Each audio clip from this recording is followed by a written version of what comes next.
I'll tell you point blank, I have not 1 ounce of remorse for Teresa Ann's death.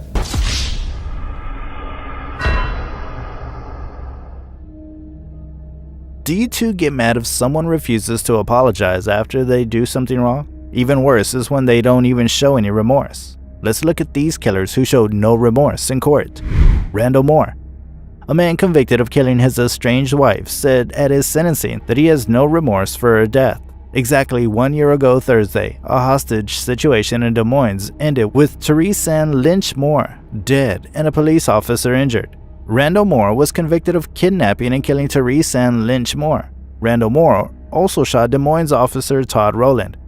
Moore was sentenced to 3 consecutive life sentences for Teresa Ann's death and 25 years in prison for shooting Rowland. From Moore throwing insults at his victim's mother, to Moore's several minute tirade in court, to a fight over Teresa Ann Lynch Moore's childhood pictures, which Moore said should burn in hell, court experts said the sentencing was unprecedented. But then veteran judge Joel Novak got a turn to talk. Novak told Moore that it's not Teresa Ann's personal belongings burning in hell Moore should be concerned with. Novak told the court that if anybody didn't know what a piece of work you are before this sentencing, they know now. The court doesn't allow me to punish you any more than I'm doing now. If I could, I would, said Novak. The court doesn't allow me to punish you any more than I'm doing now. If I could, I would. What you did to my daughter was evil, hateful, and despicable, said Lynch during the victim's impact statement she read during Moore's sentencing Friday. You couldn't destroy her spirit, so you took her life instead.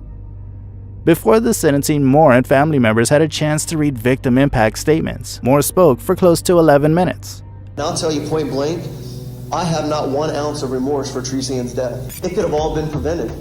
All you had to do is let me see my kid. Now you're never going to see her again. The judge, Novak, sentenced Moore to 3 life sentences for the crimes against Teresa Ann Lynch Moore and 25 years in prison for shooting Officer Rowland. He ordered the sentences to be served consecutively to underscore the severity of the crime and Moore's disregard for the law. I've never, ever seen anybody like you. I hope, really, I never ever see anybody like you again. The court doesn't allow me to punish you any more than I'm doing now. If I could, I would. Keith Ferguson. A Michigan man accused of fatally shooting his wife and father-in-law was charged with murder, home invasion, and kidnapping. Keith A. Ferguson, 40, of Kalkaska, was arraigned Wednesday on open murder, firearms, and other charges in Kalkaska District Court. A judge set his bond at $10 million, and Sheriff David Israel said Ferguson will be represented by a court-appointed lawyer.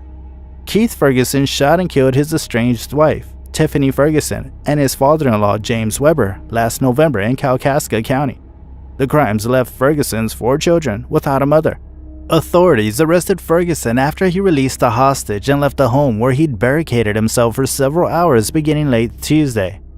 Police said Ferguson killed his wife Tiffany Ferguson, 42, and his father-in-law James Weber, 63, at homes in the county.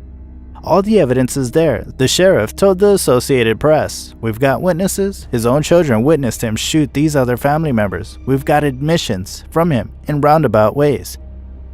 Court records showed that Tiffany Ferguson filed for divorce in September and a hearing was scheduled Friday. Israel said that the couple's children ran from their grandfather's house and told a neighbor that their father shot their grandfather and mother. The neighbor, a Kalkaska County Sheriff's deputy, called 911. About the same time, Keith Ferguson called 911 from a home in Orange Township and said he had a hostage and warned that he would shoot any responding officers, Israel said in a statement. Ferguson surrendered after a 7-hour standoff, and the hostage, who Israel said wasn't a relative and appears to have been taken at random, was unharmed. People close to Tiffany Ferguson and James Weber reacted with excitement and relief to Keith Ferguson admitting to murder. I was kind of surprised because I thought if he was going to admit to it, he would have done it that night, said Barbara Clem, family friend. I was a little shocked and skeptical about what his plans were, but I was very happy. We've always hoped the best for the family. We hoped the children would be able to stay out of it and none have to testify in court, said Abe DeVol, Kalkaska County Sheriff. During his plea, the Kalkaska County prosecutor said Ferguson became agitated and upset, so much so the judge decided to take a break. Understand what I'm saying?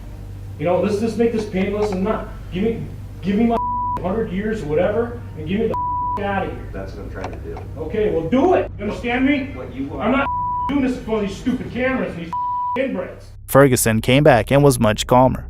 This is not unexpected. This is something he's been displaying throughout his court appearances, said Mike Peralt, Kalkaska County prosecutor. He would start cussing, then he would stand up and start yelling. It escalated quickly. Peralt says he was prepared to move forward with the case. I was certainly prepared to go to trial. I had regular meetings with my detectives, said Peralt. I think this is the end. I just want him to be sentenced, and I want to get the house built for Shirley and the kids, said Clem. The judge sentencing Ferguson Tuesday morning said there was something fundamentally wrong with him, to which Ferguson offered little but said, "Sentence me, kill me, whatever," according to the UpNorthLive.com report. It may not meet the clinical definition of insanity, but there's clearly something fundamentally wrong with you. You're incapable of understanding that intentionally depriving an elderly woman of her husband, her mate for life, and 4 children of your mother, to satisfy your own selfish urges, justice, is something that deserves the most important and serious punishment. You'll never again have an opportunity to hurt any innocent people. You'll never again have the opportunity to be free. Ronnie O'Neill, a Florida man on trial for a double homicide, turned the proceedings into a circus, as he acted as his own lawyer and cross-examined his 11-year-old son, who responded to his dad by testifying, "You stabbed me." Ronnie O'Neill III allegedly murdered his girlfriend and their disabled 9-year-old daughter, then stabbed his then 8-year-old boy before setting the family's Tampa home on fire in 2018. The jury found O'Neill guilty of 2 counts of first-degree murder and attempted first-degree murder. He was also found guilty of arson, 2 counts of aggravated child abuse, and resisting an officer without violence. He talked about Mr. Khalil Brown, my neighbor who stayed across the street. But if Mr. Khalil Brown was a help to them proving me guilty beyond a reasonable doubt, they would have called Mr. Khalil Brown. But I called Mr. Khalil Brown to be a witness for me. And I didn't ask him to lie about one thing that he saw that night. I asked him to tell the jury exactly what he saw that night. O'Neill sat quietly and did not appear to react as the jury foreman read the verdict at 7 p.m., just over 4 hours after deliberations began. The surviving child testified Wednesday by remote video that he witnessed the murders. When it was O'Neill's turn to cross-examine the boy, he asked his son, "Did I hurt you that night?" "Yes," the 11-year-old responded. "How did I hurt you?" O'Neill continued. "You stabbed me," his son replied. On Monday, O'Neill told the courts that the prosecution's evidence was some of the most vicious, lying, fabricating, fictitious government you ever seen, while delivering opening arguments on his own behalf. "I look alone, but I'm backed by a mighty God," O'Neill shouted as he gestured and paced in the Tampa courtroom. Earlier Monday, prosecutors began their closing arguments the same way they began their opening remarks, with a 911 call from 33-year-old Kenyatta Barron, O'Neill's girlfriend, as she pleaded for her life.